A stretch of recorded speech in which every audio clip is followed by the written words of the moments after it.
Tahu nggak sih arti dari pernikahan?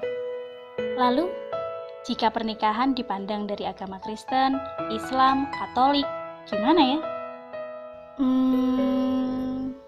Daripada kepo yang berlebihan, coba kita lihat cuplikan videonya. Ini dari agama Kristen. Dalam fakta bahwa si A dan si B ini akan melakukan perkawinan.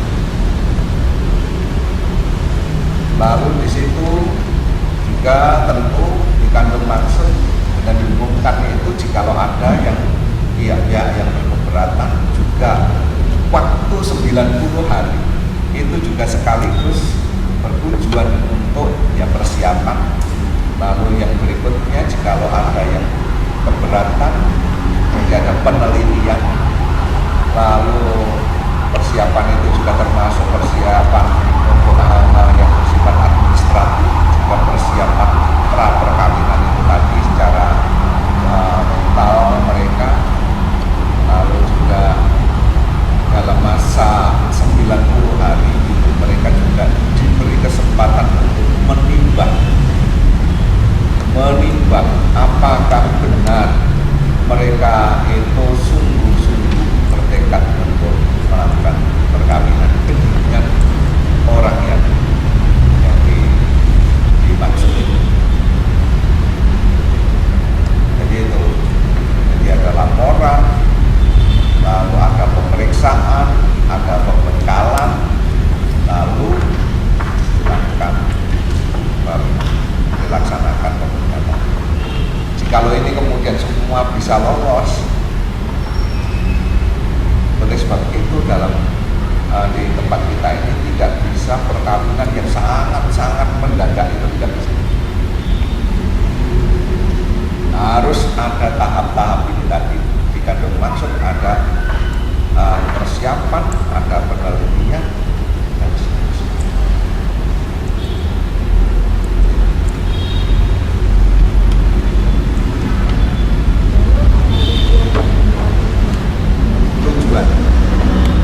Tujuan perkawinan rumah tangga yang lestari, lalu yang diberkati, itu kan tujuannya. Jadi tujuannya juga terkandung dalam tadi perkawinan Kristiani, perkawinan yang lestari. Jadi perkawinan itu harus tujuannya adalah itu tadi mereka bisa melakukan perkawinan itu dengan mereka bisa melakukan perkawinan dengan lestari, secara lestari, bukan kebahagiaan, bukan sukacita.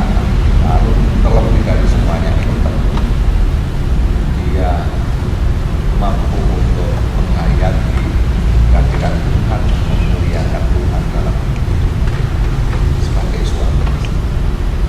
Tujuan perkawinan.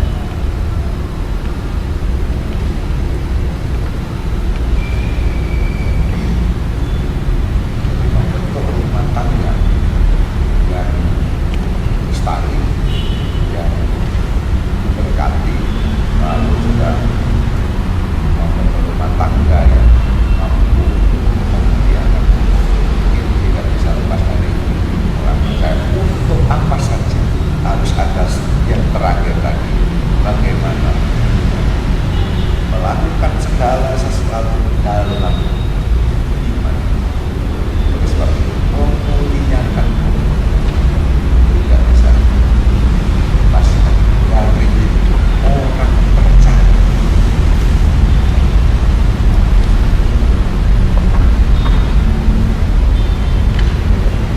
Ada lagi? Bagaimana dalam Kristen apabila ada seorang Kristiani yang menikah dengan orang beragama lain? Dalam perkawinan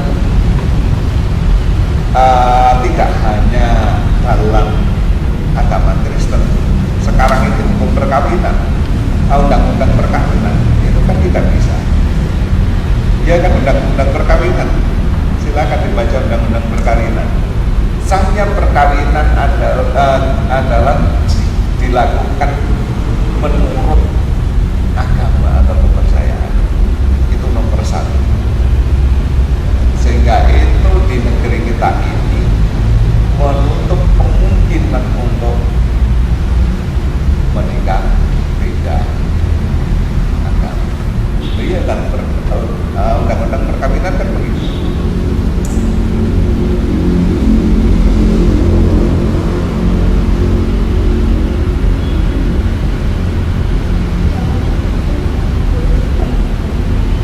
Menikahi saudara gimana? Saudara sekandung ya dari dalam tata gereja itu tidak diperkenankan.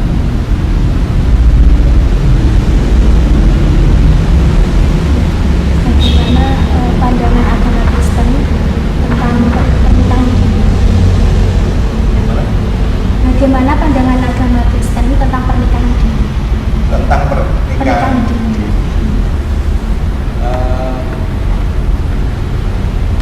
Perkawinan Kristen itu antara lain syarat-syaratnya tentu harus memenuhi, itu tadi ada penelitian itu tadi, memenuhi dalam hal itu di situ ada.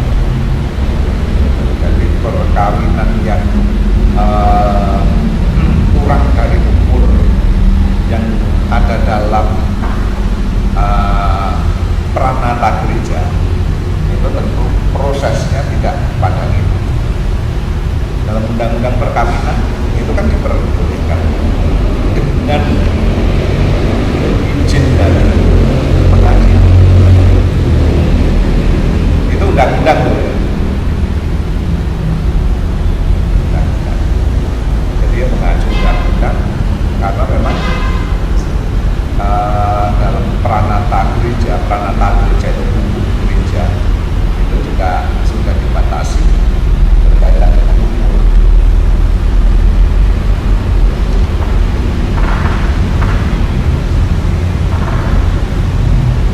Ada pertanyaan? Bagaimana dalam Kristen menanggapi pernikahan yang apabila perempuan Hamil duluan.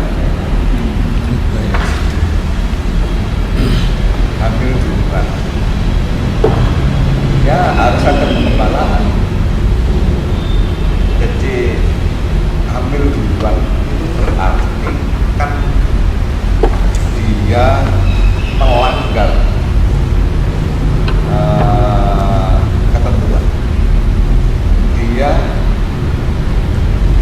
tidak mampu mengendalikan diri, lalu jatuh dalam dosa. Oleh sebab itu mereka harus ada pengembalaan khusus, ada pembinaan. Lalu berkaitan setelah pembinaan, lalu kemudian baru perkawinan mereka ditata. Harus ada pembinaan.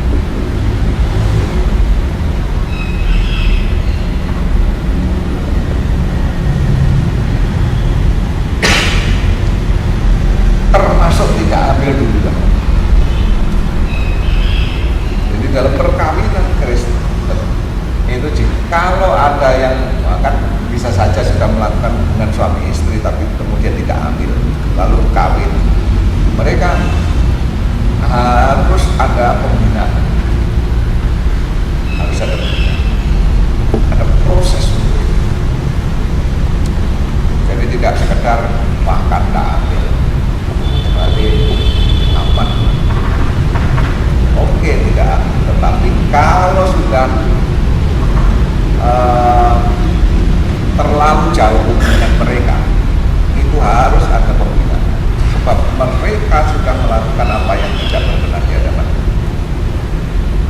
Jadi prinsip mereka harusnya mampu untuk mempertahankan kesucian mereka di hadapan. Jadi kalau itu sudah dilanggar, harus ada pembinaan untuk mereka. Lalu mereka harus menyadari apa yang dilakukan memang tidak berkenan di hadapan Tuhan. Mereka harus melakukan pertobatan di hadapan Tuhan.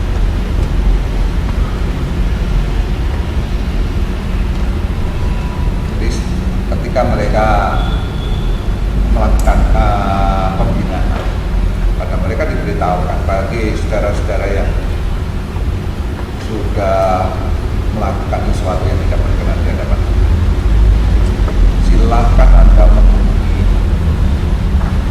saya untuk dilakukan proses pembinaan. Yang tahu kan mereka sendiri toh, ngaku atau tidak ngaku kan mereka sendiri yang kemudian berhadapan dengan Tuhan. Yang penting mereka sudah diberikan resiko ditanggung. Iya. Kalau mereka nggak ngaku, Pak, enggak, saya juga nggak apa-apa. Saya tidak akan urus terlalu jauh. Saya beritahu begitu saja. Mereka tanggung jawab sendiri di hadapan Tuhan.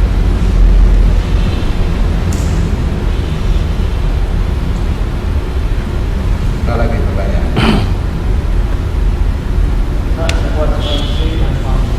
Hak dan kewajiban istri dan suami, yaitu tadi suami istri saling mendoakan, saling mengasihi, saling itu aja. Hak dan kewajiban. Tidak bisa suami ditutup ini dan istri ditutup itu tanpa ada saling memberi, saling menerima, itu prinsip. Lalu bagaimana kemudian yang mencari nafkah siapa? Silakan kemudian mereka pilih, ya kan? Itu kan hak mereka sebagai suami istri. Pak, saya nanti kalau setelah menikah, nanti istri saya bekerja, saya jadi bapak rumah tangga. Ya silakan kalau sudah berunding dengan baik. Loh iya kan, saya jadi bapak rumah tangga saja. Mereka sudah harus menentukan sendiri.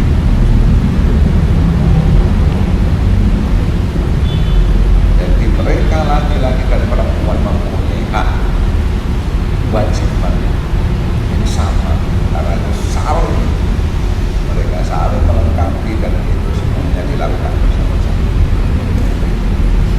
karena sederajat.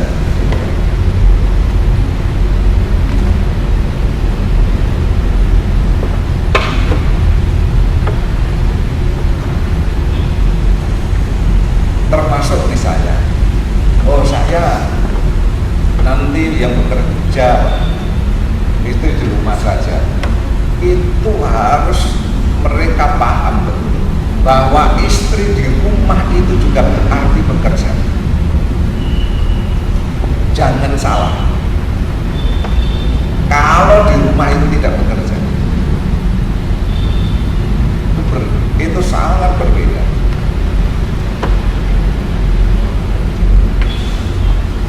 Dia bekerja di rumah untuk mendukung suami agar suami bisa bekerja di luar rumah, sehingga penghasilan itu bukan penghasilan milik suami, tetapi itu adalah bersama. Iya kan? Yang benar kan begitu. Yang selama ini salah adalah, wah saya tidak bekerja.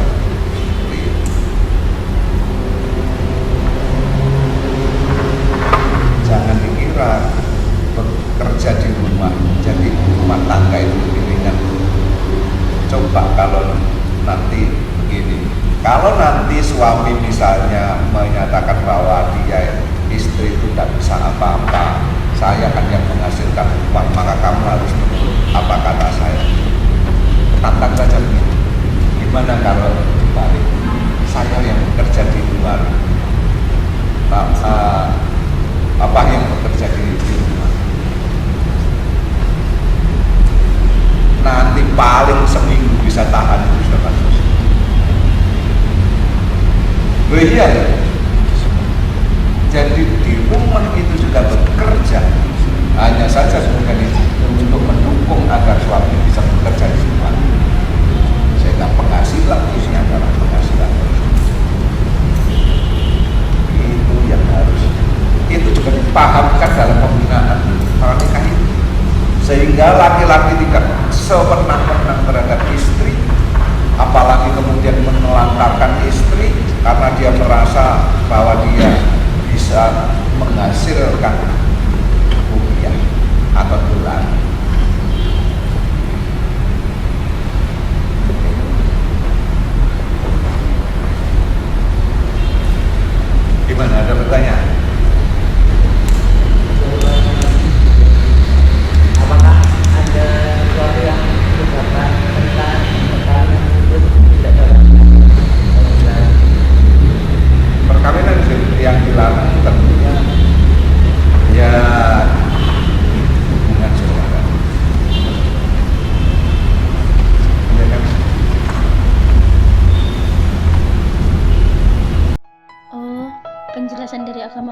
gitu ya. Lalu, penjelasan dari agama Islam gimana ya? Nih, lihat lagi cuplikan video yang kedua dari agama Islam. Apa yang menjadi dasar pernikahan dalam Al-Quran atau hadis dalam Islam? Dasarnya dalam Al-Quran ya, pernikahan itu adalah surat dalam hadis, dan Al-Quran itu dalam surat Ar-Rum yang sering dilantunkan dalam pernikahan itu loh. Min ayatihi an khalaqalakum min anfusikum azwajan litaskunu ilaiha wa ja'ala bainakum mawaddatan wa rahmah inna fi dzalika la ayatan liqaumin yatafakkarun. Itu dasarnya. Kalau hadisnya, qala Rasulullah sallallahu alaihi wasallam, ya ma'syara sabab man istata'a minkumul ba'a falyatazawwaj fa innahu aghadul basar wa samil farji faman lam yastati' fa alaihi saum fa innahu la wijahu. Artinya kurang lebih bahwa ya ma'syara sabab, hai anak-anak muda, ya ma'syara sabab, menikahlah. Yang intinya kalau nggak bisa menikah karena tidak punya dana, belum cukup mental, hukum ekonomi belum cukup, secara biologis belum, maka berpuasalah.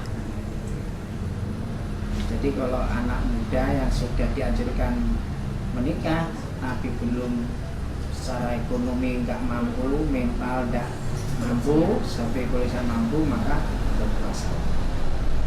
Karena puasa itu bisa untuk menjaga nafsu syahwatnya.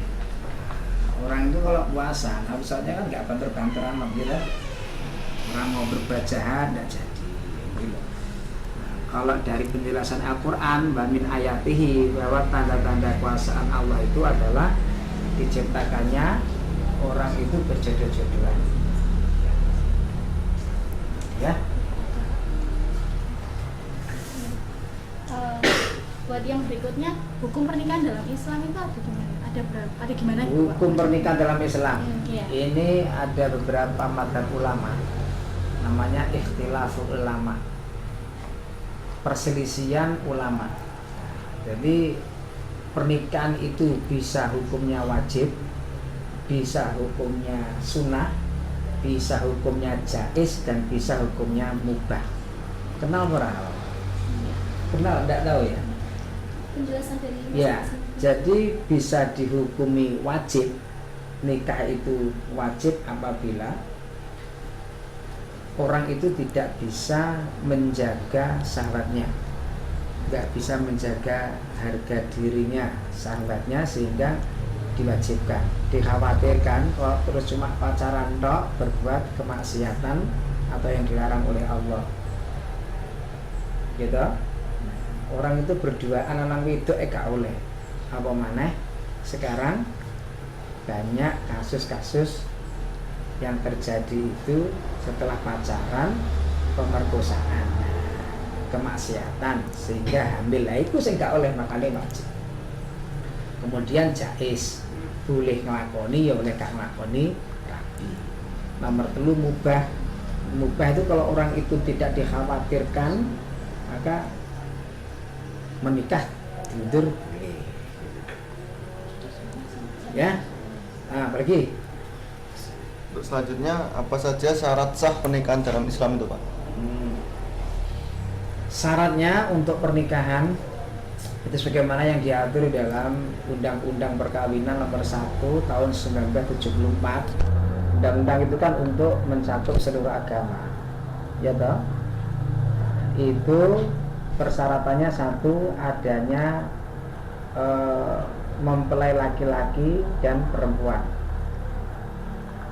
jelas laki-lakinya dan jelas perempuan. Jadi gak wandu, bukan baria yang menikah. Kemarin terjadi tanggal 12 April itu terjadi pernikahan antar sejenis. Dengar kamu, di Wonosobo itu ada pernikahan sejenis, laki-laki dengan laki-laki. sing laki-laki itu udah didandani wayu, dipacai ayu gitu, cantik. Seperti itu. Digagalkan. Ada aparat polisi, ada aparat pemerintah, terus ada tokoh masyarakat, itu digagalkan.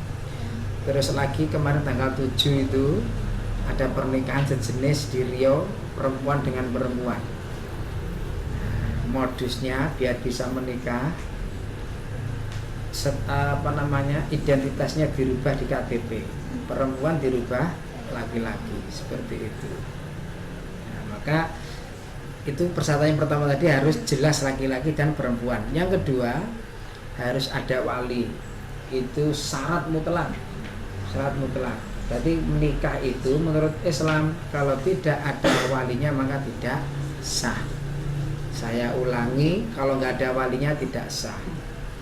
Nah, kalau walinya ada, contohnya di Madiun gitu ya, walinya ada di Madiun, kemudian dia nggak mau jadi wali, tetap nggak bisa kalau bapaknya nggak datang sendiri di hadapan Pak Naib. Pak, kalau seumpamanya ayahnya gitu tuh meninggal, terus yang bisa jadi wali itu siapa aja selain penghulu? Oh iya, kalau ayahnya meninggal bagus. Kalau ayahnya meninggal, kita lihat dulu urutan perwaliannya. Wali itu yang bisa berhak menjadi wali itu ada 38 orang ya. Yang dekat saja saya sebutkan. Pertama, walinya harus bapaknya. Kalau bapaknya tidak ada, naik kakeknya dari jalur laki-laki loh ya. Kalau kakeknya tidak ada, buyutnya terus naik. Nanti kalau buyut tidak ada, baru saudara kandungnya. Saudara kandung kamu itu bisa jadi wali, tapi agamanya harus Islam, menurut Islam ya. Itu nanti kalau saudara kandung tidak ada, bisa anaknya paman. Sebentar, kalau itu tidak ada nanti bisa pamannya. Jadi adik bapak boleh, masih bapak boleh. Nanti kalau itu tidak ada, baru anaknya paman nanti gitu. Ya, paham toh? Tadi ada berapa? Ayah tidak ada, kakek, buyut, saudara kandung, paman, anak paman. Nah, ada 6 itu. Biasanya itu aja sudah ketemu, nggak sampai ke 38 gitu ya. Jadi yang jadi wali itu dari pihak ayahnya gitu, Pak, masih saudara sama ayahnya. Kalau saudara ibunya Tidak boleh, tidak bisa. Itu sudah Al-Quran yang berbunyi. Jadi yang berhak menjadi wali itu garis lurus dari ayahnya, ya. Nah terus gimana kalau walinya tidak ada? Kalau wali tidak ada, bisa nanti namanya jatuh ke wali hakim.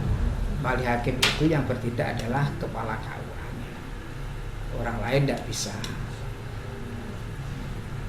Kenapa kok harus wali hakim? Karena tidak punya wali, Mas. Tidak punya wali. Wali hakim itu bapaknya ada 3 wali hakim itu.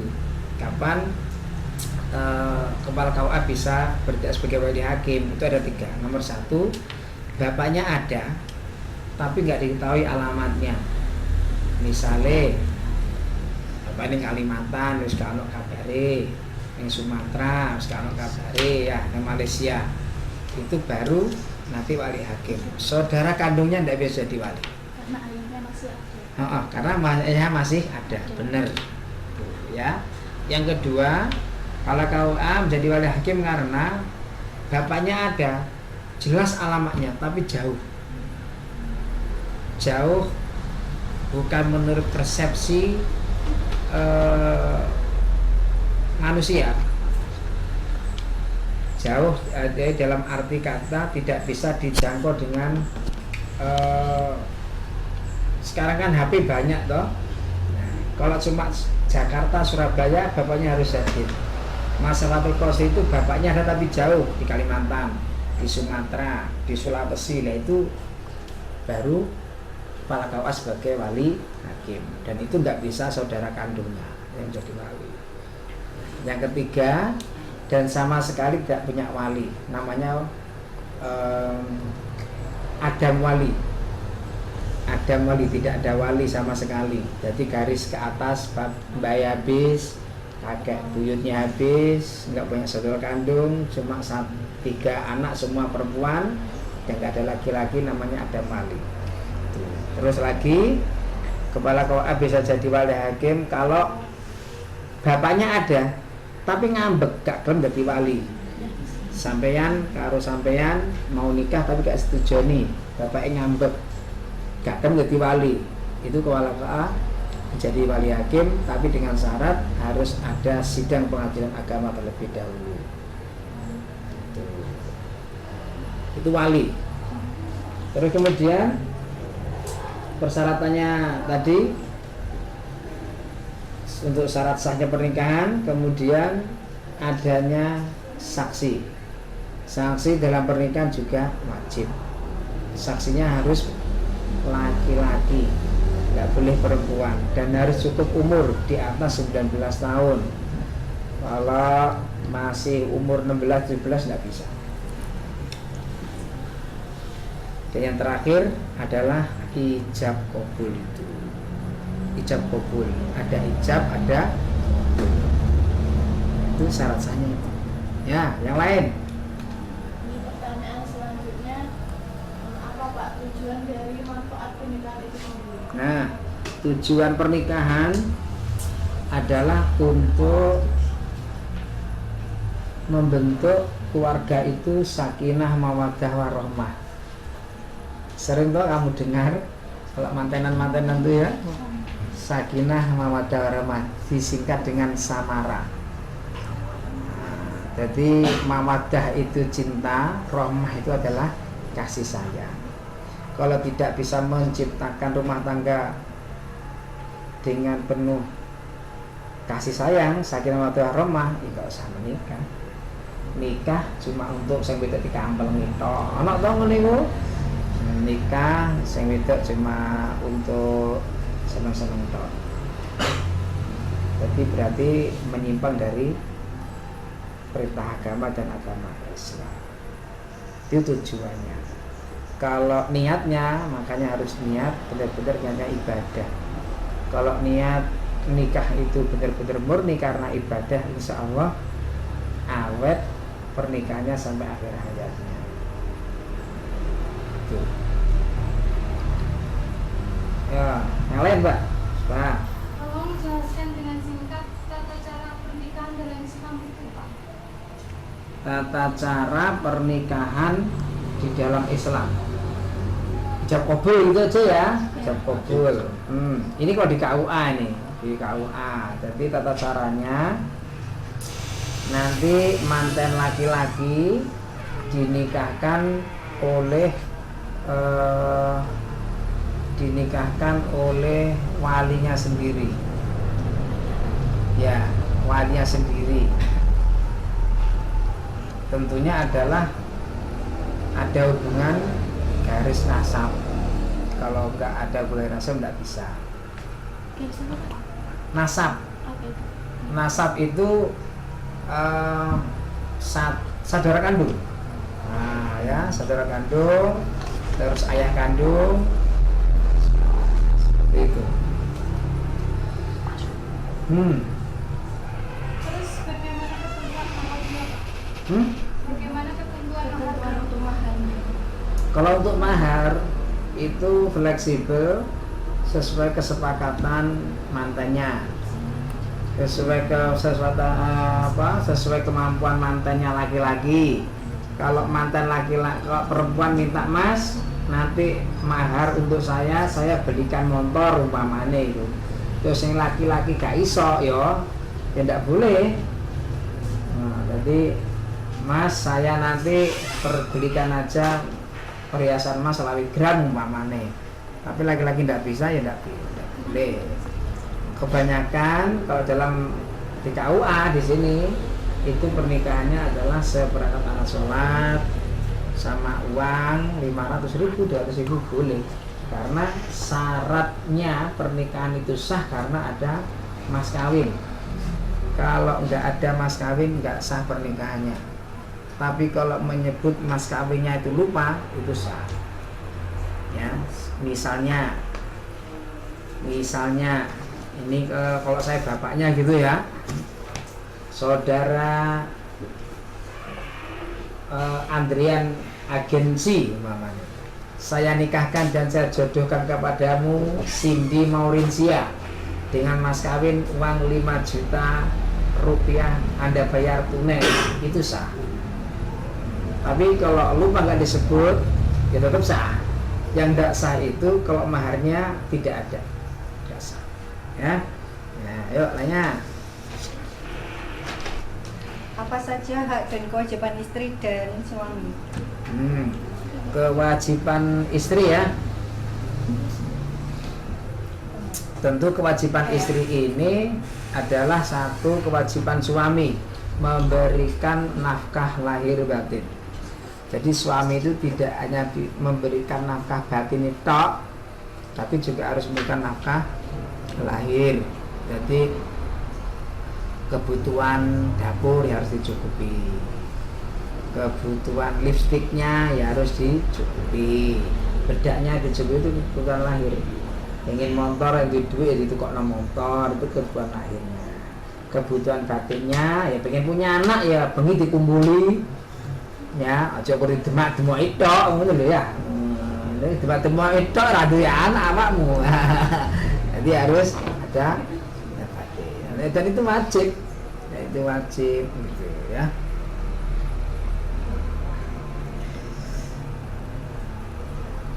Apa lagi? Bagaimana pernikahan itu bisa menjadi haram dan terlarang? Pernikahan itu menjadi haram apabila pernikahan itu dilakukan dengan mahramnya, itu dilarang. Kemudian menikah dengan sepersusuan, itu juga haram. Pernikahan dengan pertalian nasab, itu juga tidak boleh. Pertalian nasab, misalnya jadi menikah dengan saudaranya siapa namanya yang mateni wali itu. Jadi kamu dengan ini saudara, terus menikah ke atas saudaranya itu tidak boleh. Terus dulu kamu pernah ngempeng ke ibunya ini, sepersusuan namanya, waktu umur 1 bulan 2 bulan ngempeng ke ibunya ini, nanti umur 25 kamu nikah dengan itu juga tidak boleh, itu haram pernikahannya, tidak boleh ya. Terus kemudian nikah dengan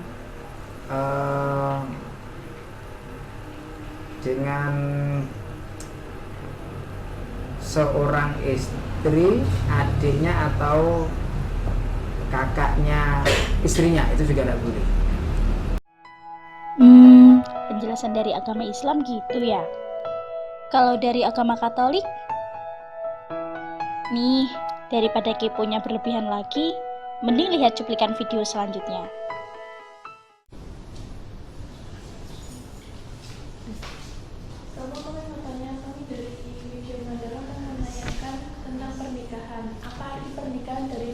Di dalam agama Katolik. Baik, pernikahan itu adalah pada umumnya adalah persekutuan hidup antara pria dan wanita, satu pria dan satu wanita yang ditegaskan itu ya. Dan dasarnya adalah saling mencintai. Lalu yang berikutnya adalah untuk membentuk hidup bersama secara tetap, di eksklusif, tidak inklusif, jadi ya. Di pria satu wanita. Dan tujuannya adalah untuk saling membahagiakan. Lalu yang berikutnya baru membahagiakan itu dalam artian adalah ya suami istri saling melengkapi, saling membahagiakan, tidak ada ya senengku saja tapi kamu tidak, tetapi saling membahagiakan. Lalu berikutnya baru yang namanya kelahiran anak, pendidikan anak, dan perkembangan anak. Itu perkawinan pada umumnya. Jadi lalu yang berikutnya adalah bahwa perkawinan Katolik adalah mereka yang menikah secara Katolik dengan tata cara gereja Katolik. Terutama memang mereka yang beragama Katolik, yang dibaptis secara Katolik, gitu ya. Nah, dalam proses berikutnya memang ada dispensasi atau keringanan-keringanan khusus untuk pasangan-pasangan yang mungkin Katolik dan yang bukan Katolik. Contohnya dengan orang Kristen, orang Muslim dan sebagainya itu. Tapi pada umumnya adalah mereka yang dibaptis secara Katolik. Oke, baik. Yang kedua, ada atau tidak dasarnya dalam Alkitab? Oh, tentu ada. Dasarnya adalah yang pertama dari kitab Hosea. Hosea bab 1 sampai bab 3. Dan yang kedua adalah dari Efesus 5 ayat 22 sampai 33. Yang pertama Hosea, ini yang menyampaikan bahwa cinta kasih Allah itu kepada umatnya, di mana pertama-tama perkawinan sudah menampilkan cinta Allah kepada umatnya. Di mana dalam kitab Hosea itu diceritakan bagaimana bangsa Israel digambarkan dengan perkawinan Hosea dan istrinya, di mana istrinya jatuh di dalam ketidaksetiaan, tetapi Hosea tetap mencintai, mengampuni. Nah, seperti juga yang mencintai manusia yang kadangkala tidak selalu setia padanya, tetapi selalu mencintai, mengampuni dan seterusnya itu. Lalu kalau cinta kasih yang berikutnya adalah cinta kasih Kristus kepada gereja.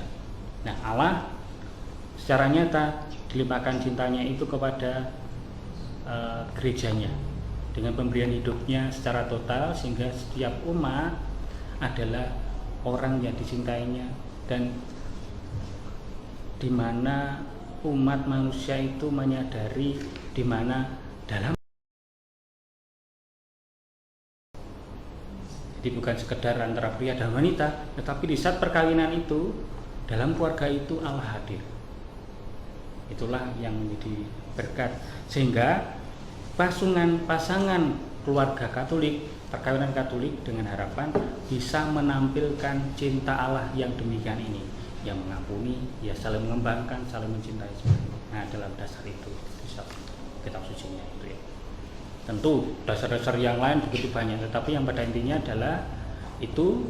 Lalu tentang hukum kasih, cintalah Tuhan Allahmu dan cintalah sesama. Nah, semacam itu. Bagaimana hukum pernikahan dalam agama Katolik itu seperti apa? Hukum dalam artian ya, pertama yang mendasari seseorang bermenikah adalah mereka laki-laki dan perempuan yang sama, yang dibaptis. Lalu usia minimal untuk perempuan 14 tahun dan 16 tahun untuk laki-laki. Tetapi tidak bisa kita berdiri dengan demikian ini. Makanya kita berdiri di Indonesia, jadi kita menyesuaikan dengan tata cara undang-undang perkawinan di Indonesia. Tahu berapa usianya minimal untuk perempuan dan laki-laki?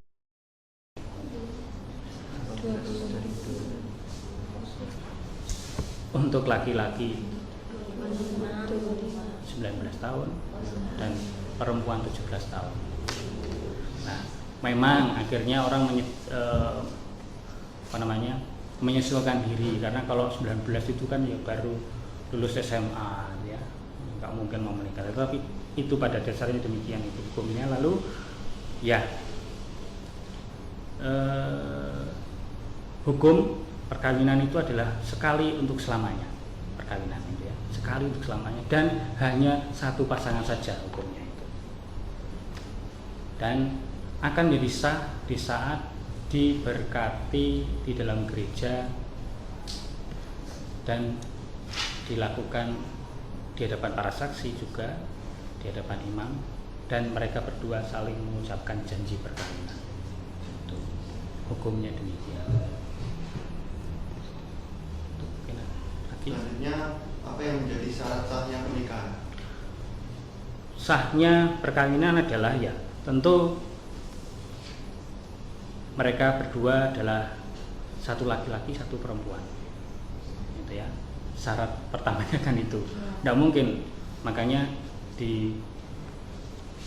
tidak mengakui yang namanya perkawinan sejenis dan sebagainya. Lalu yang berikutnya sah, disebut sah jikalau ada syaratnya. Ada yang pertama adalah ratum dan konsumatum. Ratum berarti secara hukumnya sah. Jadi ya istilahnya yang dikatakan bahwa ya secara hukum sah, bahwa tidak ada hal-hal yang menghalangi.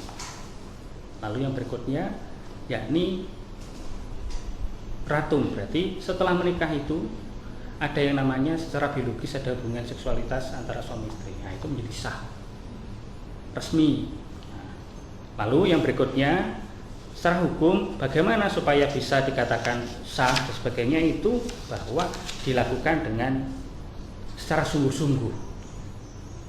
Dalam artian secara sungguh-sungguh ya tidak ada yang menghalangi. Sungguh-sungguh berarti antara pikiran dan kata dan hati sama. Di apa yang dikatakan, kalau ya saya mau menikah dengan dia, ya iya. Dan berikutnya adalah orang pihak, makanya nama, penyebutan, pengejaan pun harus dicek. Dalam artian bahwa ya ini betul-betul sungguh-sungguh dia, bukan diganti. Ya. Bisa jadi kan sekarang ada saudara kembar dan sebagainya itu. Lalu ini aja kakaknya jadi sah. Lalu yang berikutnya adalah bebas. Bebas dalam artian tidak ada paksaan. Paksaan ada dua hal, paksaan fisik dan secara mental. Fisik berarti terjadi kekerasan dan sebagainya itu. Nah kalau mau psikis berarti ya ancaman. Jikalau kamu tidak mau menikah anakku, kamu tidak bisa naik pangkat. Nanti bapakmu yang punya hutang itu hutangnya tidak pernah dilunasi dan sebagainya itu. Nah, itu tidak bebas.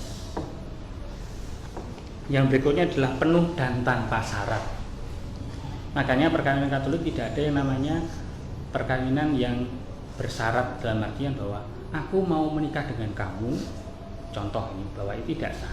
Jikalau 5 tahun kamu tidak bisa memberi anak padaku, you and me and, nah, istilahnya ya gitu ya. Jadi putus, itu tidak ada semacam itu. Atau syarat yang berikutnya yang dikatakan juga bahwa aku mau menikah dengan kamu asalkan kamu mau memberiku rumah berapa, mobil berapa. Nah, itu tidak sah, ada syarat itu. Jadi harus ya tulus, penuh, tidak ada yang embel-embel di belakangnya bahwa harus begini-begini, tidak ada. Itu yang menjadi sah. Dan yang berikutnya tentu tidak ada halangan-halangan lain. Contoh tadi halangan usia, usianya kan itu tadi ya, nah, semacam itu. Lalu tidak dengan yang lain. Jadi masalah contohnya adalah A dan B itu mau menikah, tetapi A masih punya hubungan suami istri dengan B. Nah itu tidak bisa. Terus juga kejahatan, kriminalitas juga termasuk. Hubungan sedara tingkat hubungan darah atas bawah itu dalam artian bahwa ya dengan bapaknya, dengan kakeknya, atau dengan bawah-bawahnya, adiknya, sebagainya. Nah, itu jelas tidak boleh. Apalagi itu yang tidak boleh. Yang berikutnya adalah misalnya juga tidak sah lagi jikalau menipu, terjadi penipuan. Ya, tadi contohnya adalah antara kata dan pikiran berbeda, hati dan pikiran berbeda, macam itu. Lalu yang berikutnya adalah penipuan orang, tadi keluarga kembar tadi ya. Lalu juga penipuan dalam artian kasus bahwa ternyata yang namanya laki-laki atau perempuan yang namanya ada bukan masalah mandul, tapi bagaimana tidak pontens, tahu ya, tidak pontens. Jadi pontens secara tetap permanen. Jadi kalau bahasa ini kan sudah dewasa semua, tidak greng kalau dengan perempuan ataupun tidak greng dengan laki-laki. Nah, ya. Dan seterusnya lah. Oke. Lalu pertanyaan selanjutnya, tujuan dan manfaat pernikahan itu apa? Tujuannya jelas tadi, yang saling membahagiakan. Lalu yang berikutnya ya, jikalau anak lahir ya untuk kelahiran untuk pendidikan anak-anak itu. Tetapi tujuan pertama adalah kebahagiaan suami istri. Jikalau dalam keluarga itu tidak bisa mempunyai anak, karena kan mungkin dalam arti tertentu terjadi ketidaksuburan, bukan masalah impoten ya, tapi terjadi kemandulan, ketidakmampuan, kemandulan sebagainya, itu bukan menjadi suatu hal yang dihalangan. Jadi bukan tujuannya itu. Lalu manfaatnya apa? Tentu hidup terberkati, hidup keluarga itu tersempurnakan, cinta mereka tersempurnakan. Jadi hidup mereka istilahnya ya penuh berkat. Karena apa? Sekali lagi, dalam perkawinan dalam Gereja Katolik bukan sekedar A dan B yang menikah, tetapi adalah Tuhan yang menyempurnakan.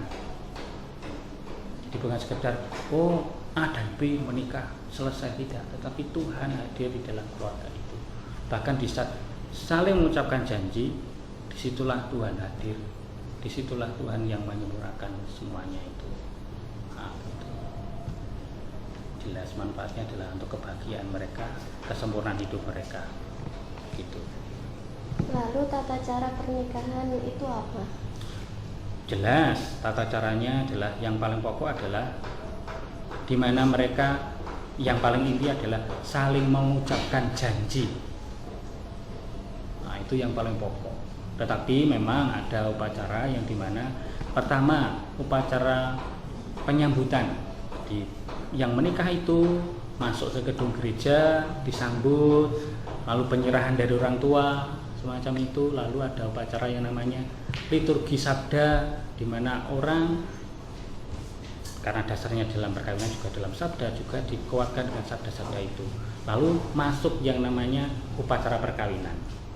Jadi upacara itu di mana satu, untuk selalu menekankan kesungguhan dari hati. Makanya ditanya, apakah sungguh, selain mengucapkan janji, apakah sungguh mau menikah dengan ini dengan ikhlas hati? Nah, ya.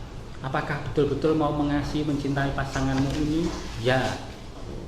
Dan yang berikutnya adalah apakah mau mendidik anak-anak yang akan dipercayakan Tuhan dan mendidik secara Katolik. Nah, itu. Lalu berikutnya mengucapkan janji dengan saling berjabat tangan kanan. Janjinya adalah saya menyebutkan nama, memilih menyebutkan nama pasangannya, akan saya ulangi ya. Saya, daripada nanti salah. Bentar, saya bukakan saja.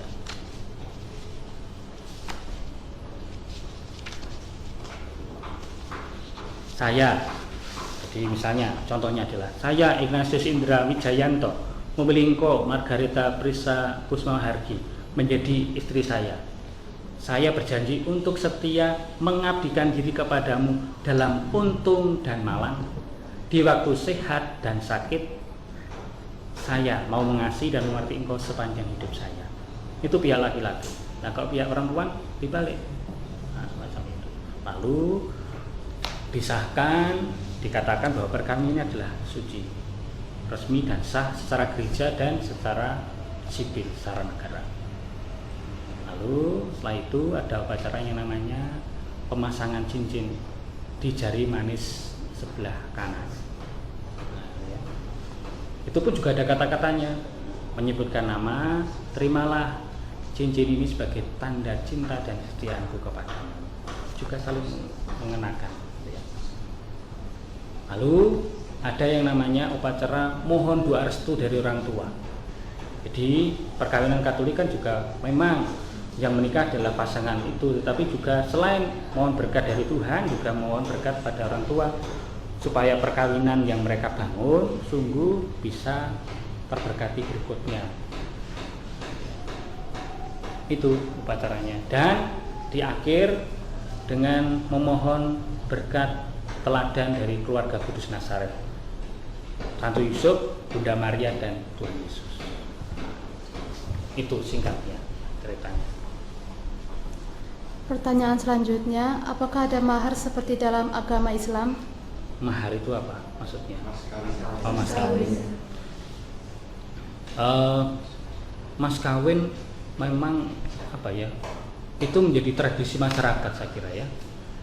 Jadi bukan agama tertentu saya kira gitu ya. Yang terpenting adalah yang biasanya dibawa adalah cincin tadi. Cincin sebagai pengikat. Ya, makanya mengapa kok cincin dan di jari manis?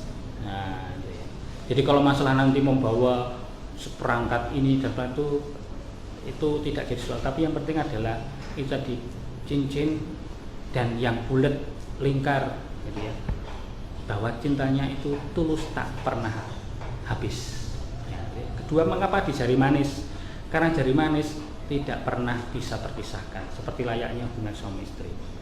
Kalau hubungan dengan orang tua bisa terputus gara-gara mungkin mengecewakan orang tua terus diusir. Dengan saudara kandung bisa rebutan gara-gara warisan. Dengan sahabat juga bisa gara-gara apa?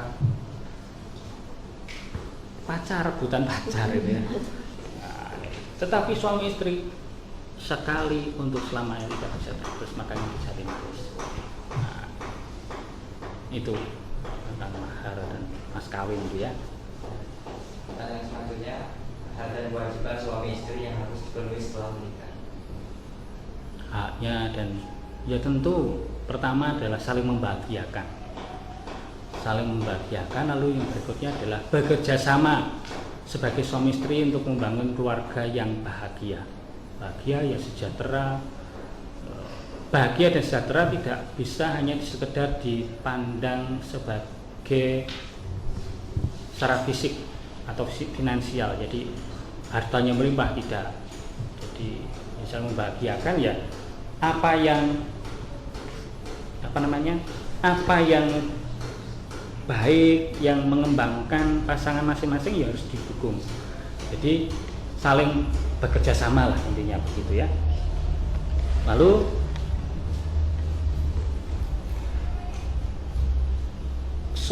kalau di dalam kitab suci dikatakan bahwa istri hendaklah menghormati, tunduk kepada suamimu. Dalam artian ya bukan terus nunduk-nunduk harus ya, tapi ya sekarang di dalam zaman sekarang adalah ya suami istri setara, saling bekerja sama, saling mendukung satu sama lain, dan istri harus mencintai istrinya, mengasihi. Dalam artian ya kewajibannya ya haknya ya harus memberikan yang terbaik bagi pasangannya.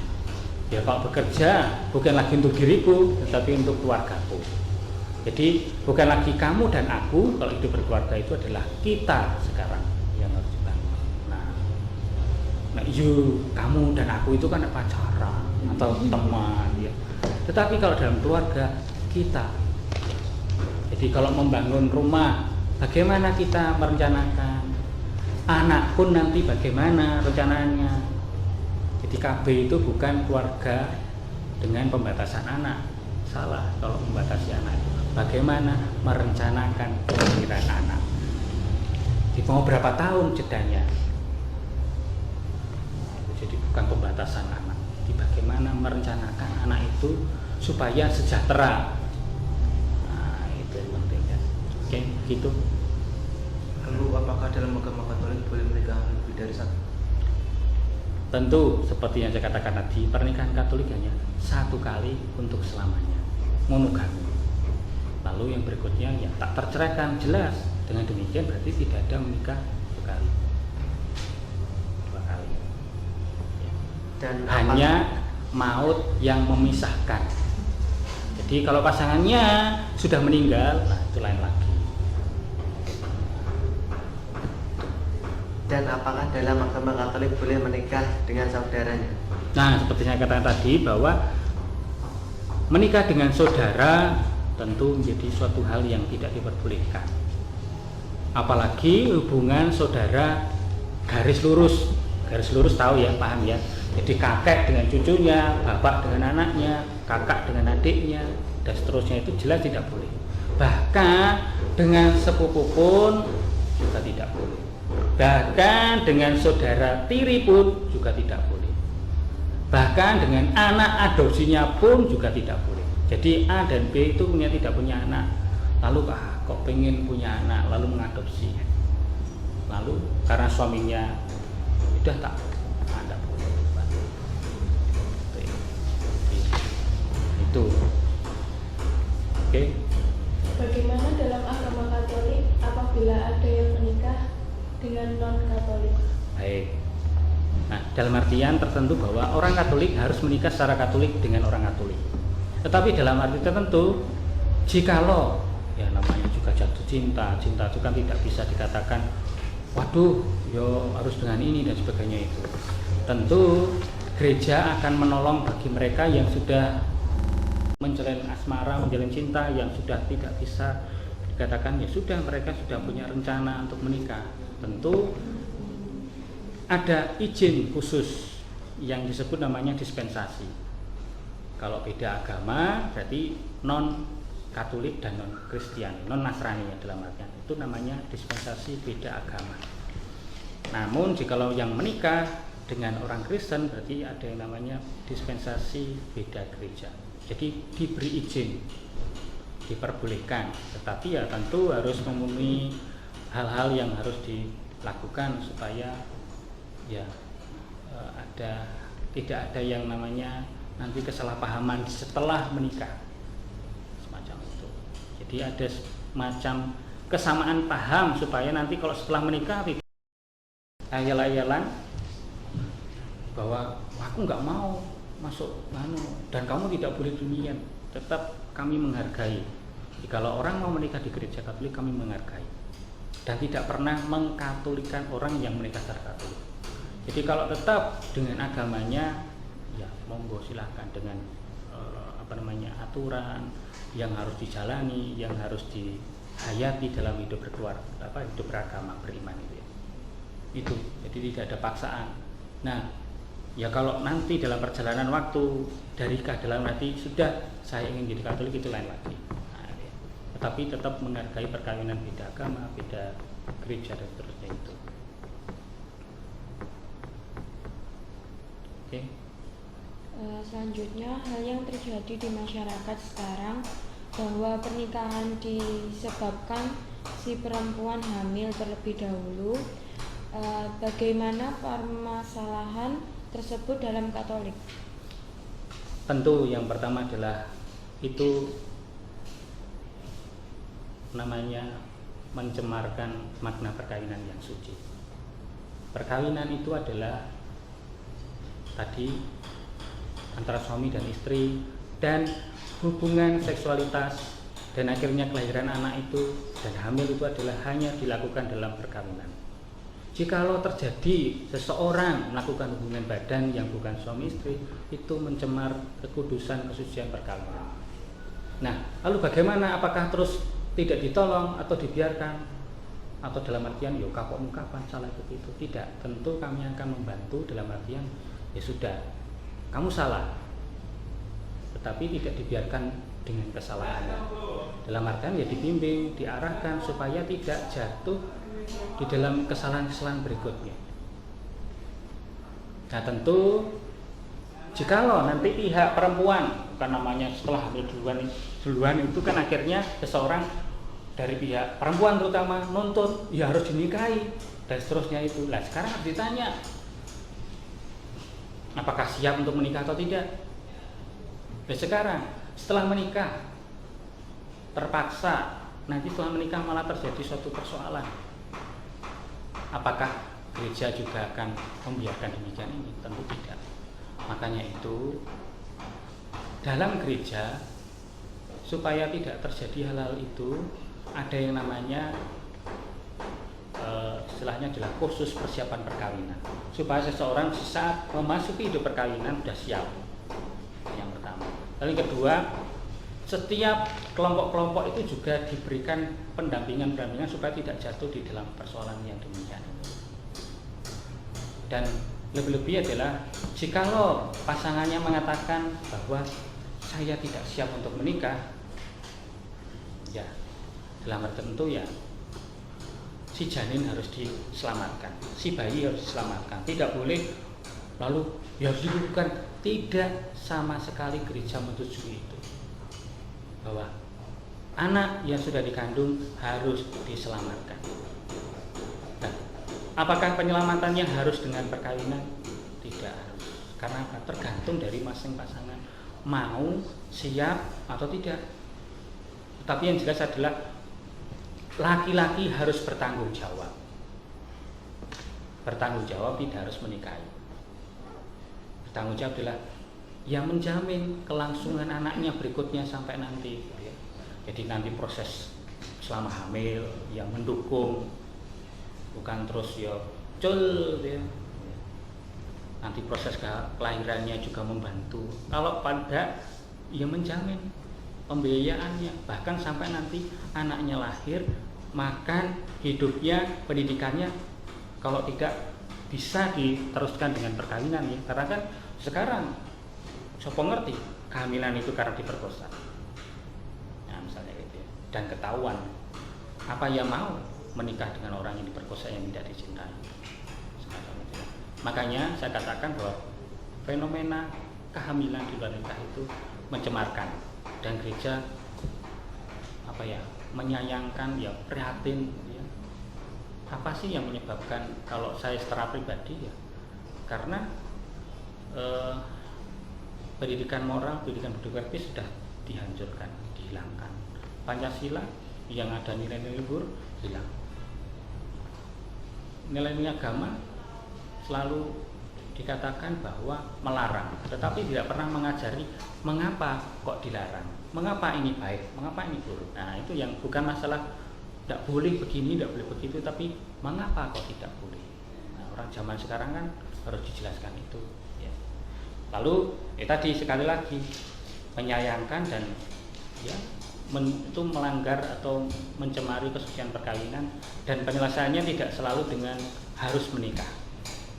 Tetapi perempuan itu yang hamil dan anaknya harus diselamatkan dan ditolong untuk bisa menghargai hidupnya dan anaknya, dan untuk seterusnya hidupnya. Kalau bisa diselamatkan karena jatuh cinta, lalu karena ya, pergaulan terlalu dekat dan sebagainya, ya sudah, kalau mereka siap ya sudah menikah. Nah, dengan itu begitu. Bagaimana pandangan Bapak Katolik tentang pernikahan dini? Ya, pernikahan dini ya kita harus mengikuti yang namanya aturan negara, aturan ya. Kalau bisa pernikahan itu ya pada prinsipnya adalah mereka siap dalam artian ya secara membangun keluarga ya siap untuk hidup kelangsungan mereka, dan kematangan secara psikologis kepribadian. Pernikahan dini itu dalam artian bahwa bukannya menolak ataupun tidak atau mendukung, dalam artian bahwa seseorang menikah adalah sudah siap, dalam artian siap ya nanti kalau menikah nanti punya anak dan sebagainya. Itu jangan sampai gara-gara pernikahan dini anaknya lahir, anaknya nangis, ikut nangis. Jangan sampai hal itu terjadi. Dalam artian ya siap, kalau saya komitmennya mau menikah ya sudah, saya jalani, saya hidupi, dan saya tanggung semua komitmen hidup saya itu. Bukan sekedar mendukung atau tidak mendukung pernikahan ini, tetapi adalah bagaimana pasangan itu harus disiapkan. Makanya ada yang namanya kursus tadi, dan punya syarat usianya berapa. Nah, kayak gitu ya. Jadi di dalam gereja bahkan ada yang namanya kalau seseorang yang belum berusia 21 tahun juga harus mendapatkan izin dari orang tua, bahwa kami orang tua mendukung, menyetujui mereka menikah. Nah, meskipun aturan umumnya gereja usianya tadi secara biologis 14-16, secara hukum Indonesia 17 dan 19, tetapi tetap kalau belum 21 tahun orang tua harus mengeluarkan izin dan tanda tangan bahwa saya mendukung anakku ini untuk menikah.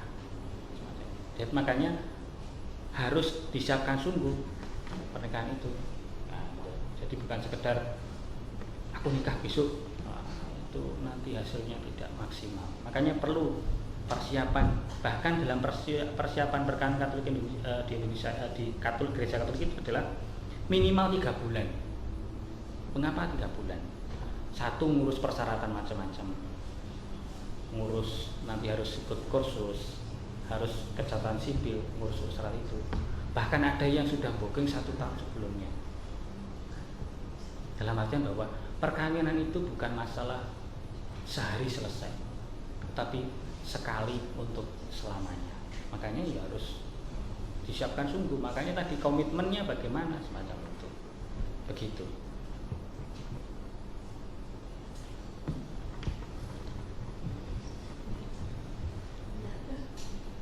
Lalu perceraian dalam agama Katolik apakah diperbolehkan? Bagaimana hukumnya? Tentu tidak ada perceraian dalam Gereja Katolik. Seperti saya katakan tadi, monogami, 1 pasangan dan tak terceraikan. Hanya 1 pasangan dan tidak boleh terceraikan untuk selamanya. Jadi makanya komitmen kalau menikah harus ya sungguh-sungguh, bukan dulu jadi yo mergo wis usiane.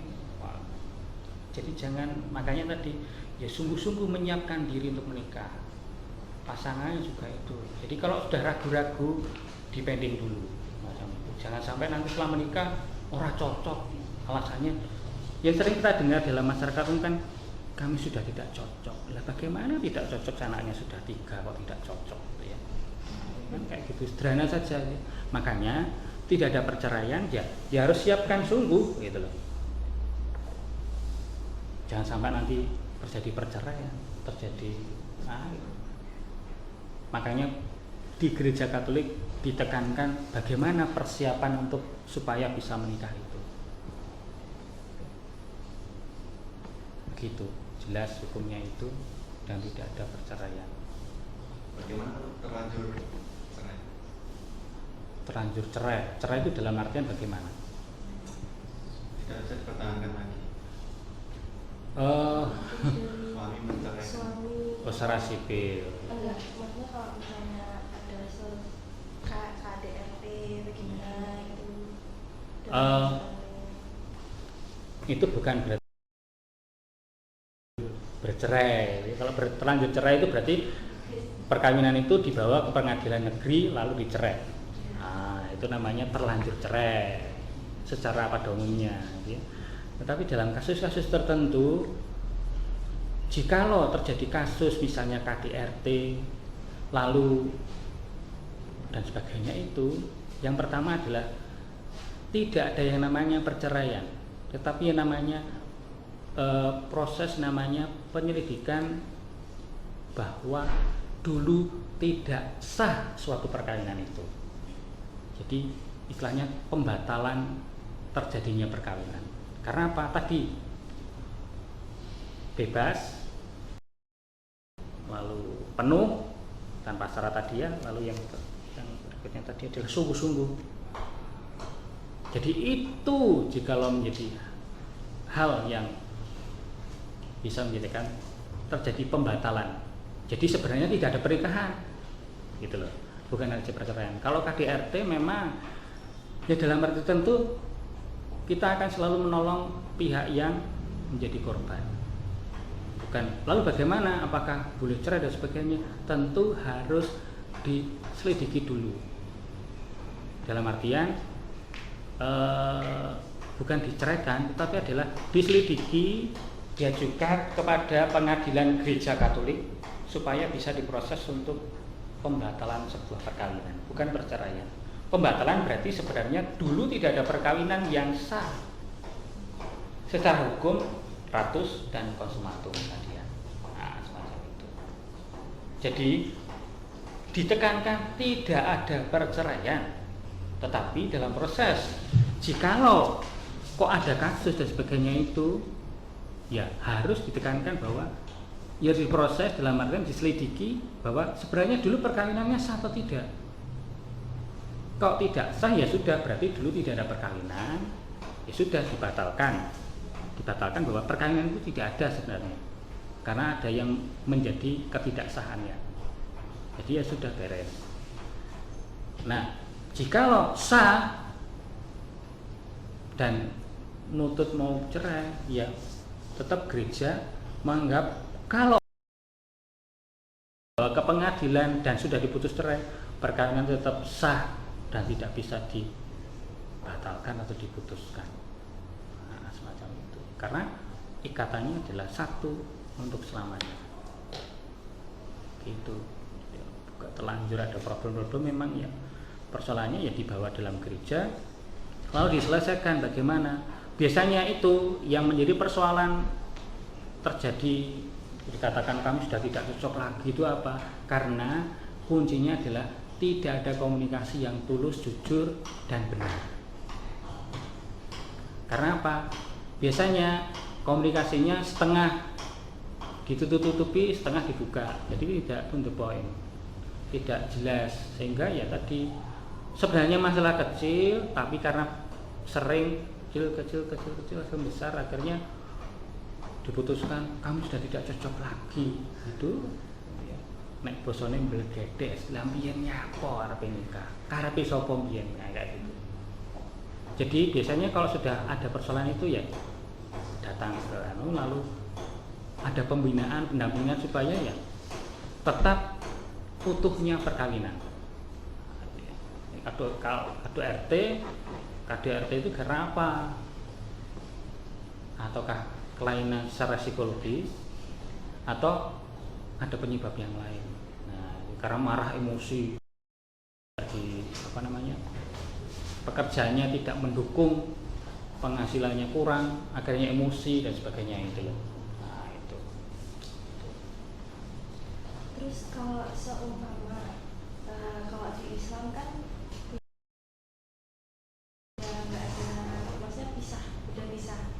terus mereka mau rujuk kembali itu dalam Katolik apakah bisa gitu?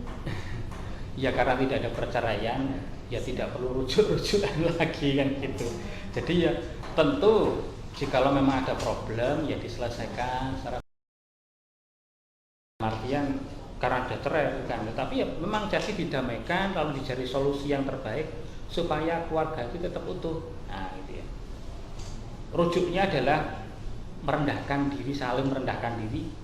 Ya mungkin karena saling egois toh, namanya persoalan itu kan gara-gara apa? Egois. Lalu ya sudah menyadari apa sih unek-uneknya ini, apa sih ya ini, lalu bagaimana sekarang diberi jembatan. Jadi rujuknya, kalau bahasanya rujuknya saya menafsirkan di gereja Katolik ya itu tadi, merujukkan supaya yang persoalan yang ada diberi jalan solusi yang baik. Beda dengan yang terjadi dalam, mohon maaf, dalam saudara kita yang muslim itu ya, bahwa mereka kan cerai lalu pengen balik lagi. Nah, di gereja Katolik tidak ada, karena tidak ada perceraian sekali lagi. Nah, yang ada adalah pembatalan jikalau itu pun dulu sebenarnya tidak ada perkawinan atau perkawinannya tidak sah. Gitu. Ya. Ya, terakhir kesimpulan dari pembahasan ini dan pesan-pesan untuk kami yang akan menikah kelak. Oke, baik. Ya, yang paling sederhana adalah kalau di dalam gereja Katolik bahwa perkawinan itu adalah antara laki-laki dan perempuan. Dasarnya saling mencintai untuk membangun hidup bersama seutuhnya dalam duka dan duka, untuk saling membahagiakan. Sekali untuk selamanya, monogami. Jadi hanya satu pasangan saja, tak ceraikan seumur hidup. Jadi, ya hanya maut yang bisa memisahkan. Lalu ya tentu harus didasari dengan keutuhan, kesatuan antara pikiran dan hati, dalam artian ya bebas, ya sungguh-sungguh, ya penuh, yang tanpa syarat, gitu ya. Sehingga kalau Anda ingin menikah, nah ini, jadi menikahlah dengan sungguh-sungguh, dengan serius.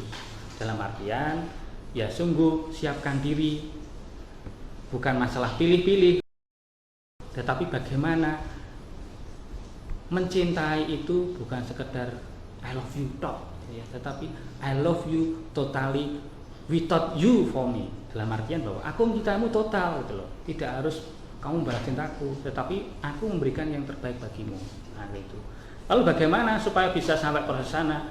Tidak harus selalu mencari yang sama, tetapi bagaimana aku menerima hidupnya bagi hidupku dan menjadikan hidupnya menjadi bagian hidupku dan hidupku menjadi bagian hidupnya. Itu yang penting kalau menikah itu. Nah, yang berikutnya adalah belajar untuk bisa mengampuni, belajar untuk bisa menerima apa adanya.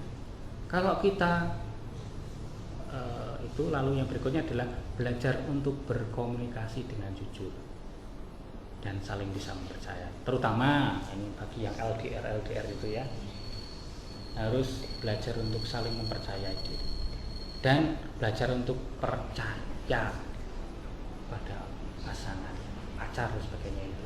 Dan jangan tergesa-gesa untuk memutuskan menikah. Kalau dalam arti tertentu, aku kok ragu-ragu ya, dalam bahasanya kerennya, aku kok nggak klik dengan dia ya. Kalau tidak klik ya sudah, ditunggu dulu, lalu diputuskan bagaimana selanjutnya. Kalau sudah awal terjadi persoalan, wong belum nikah aja sudah macam-macam, nuntut ini nuntut itu, sudah dipikirkan ulang. Yo nek nikah terus piye? Nanti kalau sudah menikah bagaimana? Contoh sederhana aja, kamu tidak boleh begini, tidak boleh begitu. Lah nanti kalau sudah menikah hanya di kamar saja, kunci cekrek, nggak boleh kemana-mana. Itu kan repot. Jadi perkawinan itu adalah saling menghargai, saling mengembangkan, saling membahagiakan.